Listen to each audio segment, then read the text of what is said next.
Good morning, students. Today we are going to deal with the third chapter. The third chapter, that is the deep water. Third chapter, that is the deep water. Third chapter of Flamingo. Third chapter of Flamingo, that is the deep water, and which is written by William O. Douglas. William O.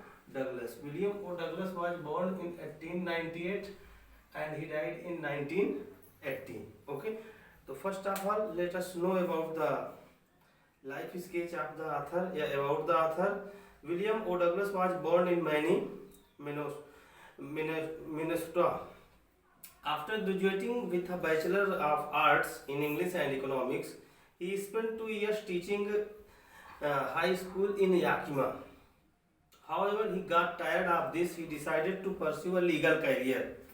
He met Franklin D. Roosevelt at Yale and became an advisor and friend to the President Roosevelt. Douglas was a leading advocate of individual rights. He retired in 1975 with a term lasting 36 years and remains the longest serving service justice in the history of the court. The following excerpt is taken from Men and Mountain, which is written by William O. Douglas. Okay, it reveals, and this chapter, Deep Water, reveals his experience when, as a boy, almost he was drowned,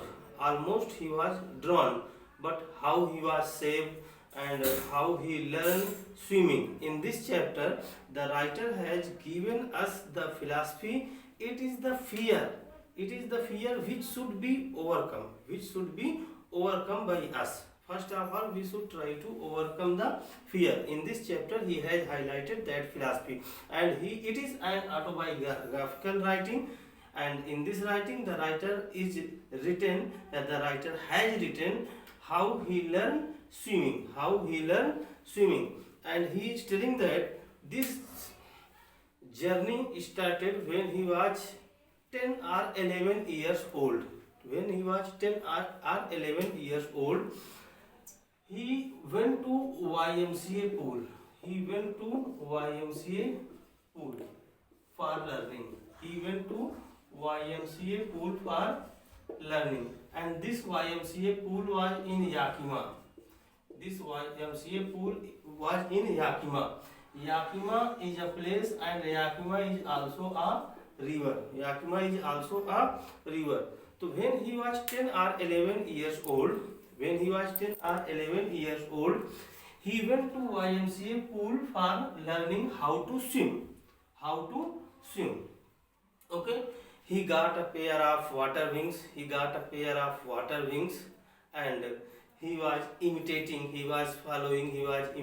to other students how to swim. As the other students were doing, he was doing same. As the other students were doing. One day,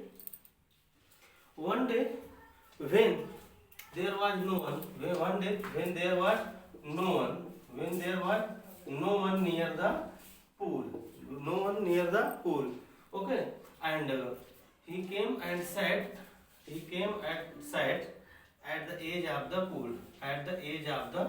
He came and sat at the edge of pool, and he was afraid to go all alone in the water. So he was waiting for other students.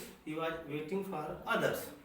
Okay, and the time passed, and after some time, a young healthy boy came, who was having a rippling muscles on his arms and legs. Okay, he called him, oh, hey, skinny, lean and thin. Skinny means lean and thin. Hey, skinny, how would you like to go into the water? Till now, he has not learned perfectly that how to swim. And that boy came and asked, hey, skinny, how would you like to go into the water? How would you like to dip into the water? Okay, and the pool was 9 feet deep in the middle, but in the starting it was only 2 or 3 feet deep. And saying this, the Brugier boy threw threw him into the deepest corner of the water. And the writer William O. Douglas went into the water in a sitting position. Went into the water in a sitting position. Went into the water in sitting position. He was almost paralyzed. He was almost paralyzed. His sense started working. His physical activity stopped. But he has not lost his wits. But he has not lost his wits. He has not lost his wits. Okay.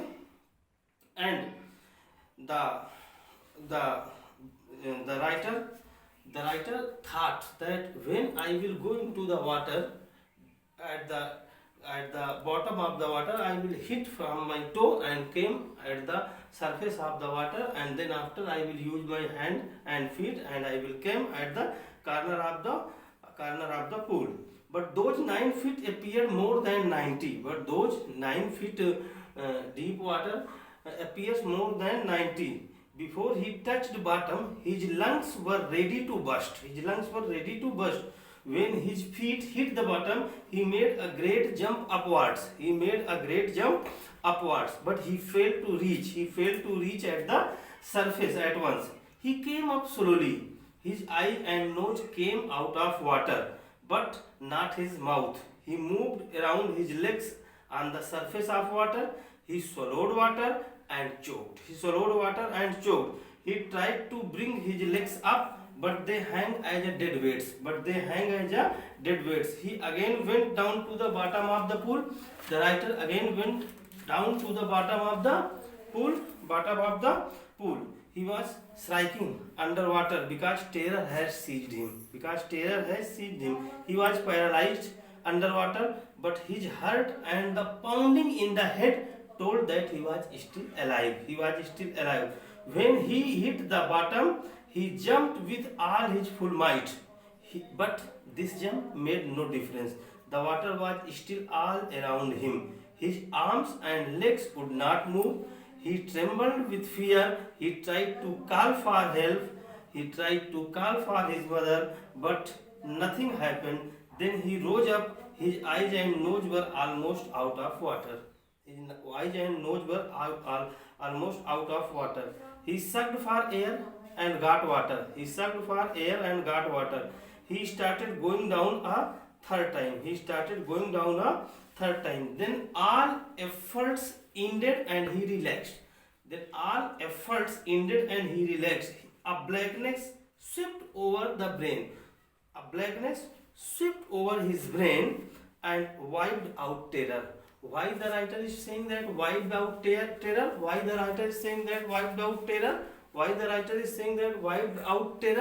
Because the boundary between the life and the death were almost fallen. He was almost dead. Because he was paralyzed. His senses were not working. Only the pounding of the head were telling that he was still alive. Okay. He gave up all attempts. He forgot everything. When he came to his sense, he found himself lying on his stomach beside the pool, vomiting. The boy who had thrown him, he said that I was just making fun, I was just making joke. Okay, and a man came and said that the kid was almost died and you are saying that I was befooling. He was brought to the locker room. He walked home after several hours. He was weak. He was trembling. He shook and cried down. When he lay in his bed, he was shaking. He was crying when he was lying in his bed. He could not eat that night. For weeks, a haunting fear was in his heart.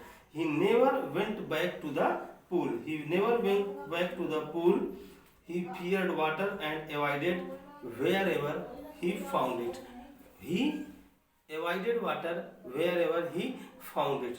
But the writer wanted to learn swimming. Okay, and This fear is not the first experience. The first experience of the fear was with his father. He was always taken to the beach of California by his father, when he was 3 or 4 years old. When he was 3 or 4 years old, both of them stood in the surface. The waves came and he was totally knocked down the waves. He was totally knocked down by the waves, and the waves passed over him, and the waves passed over him, and the waves passed over him. And the father laughed there, and the father was standing there, and he was laughing. Once again, this fear was repeated. This fear was repeated in the YMCA pool. Okay.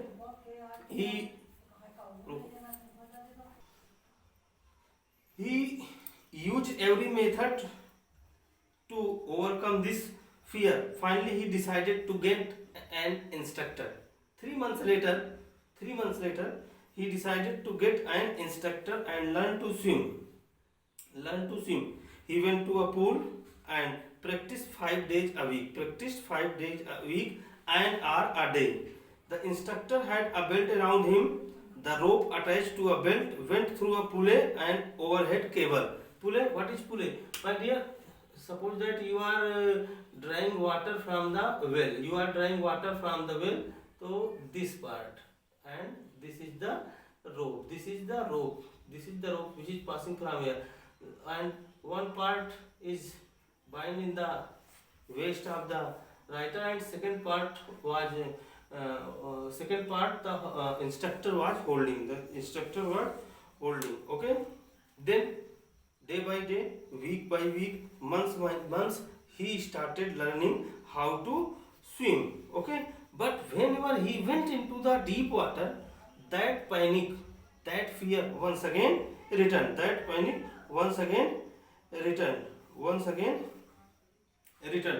But after some time, this fear started becoming less.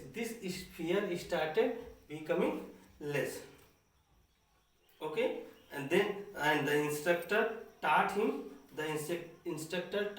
how to go into the water, how to come out of the water, how to inhale, how to exhale. Everything was taught by the instructor. Okay. Instructor also taught him how to use your leg, how to use your hands in the water. He did it for weeks. Gradually his legs relaxed.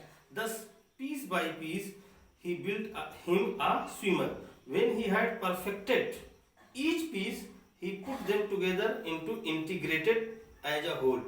Okay. When he has perfected each piece, he put them together into an integrated whole. He had started practicing in October and April, and the trainer told him that he could swim. He asked the author to dive off.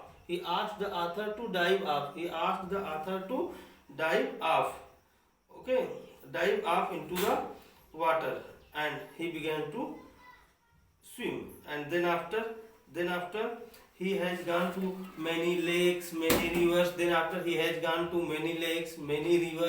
Okay, and when he was in the middle of the lakes, I will mention the name of the lakes when we will go through line to line.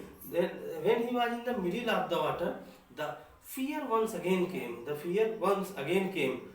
and he cried to himself. He said to himself, "Oh fear, it is you who want to make me afraid." No, I am not afraid.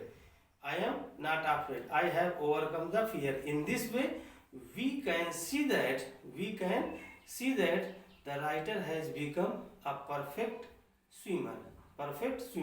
Okay. Thank you. Have a nice day.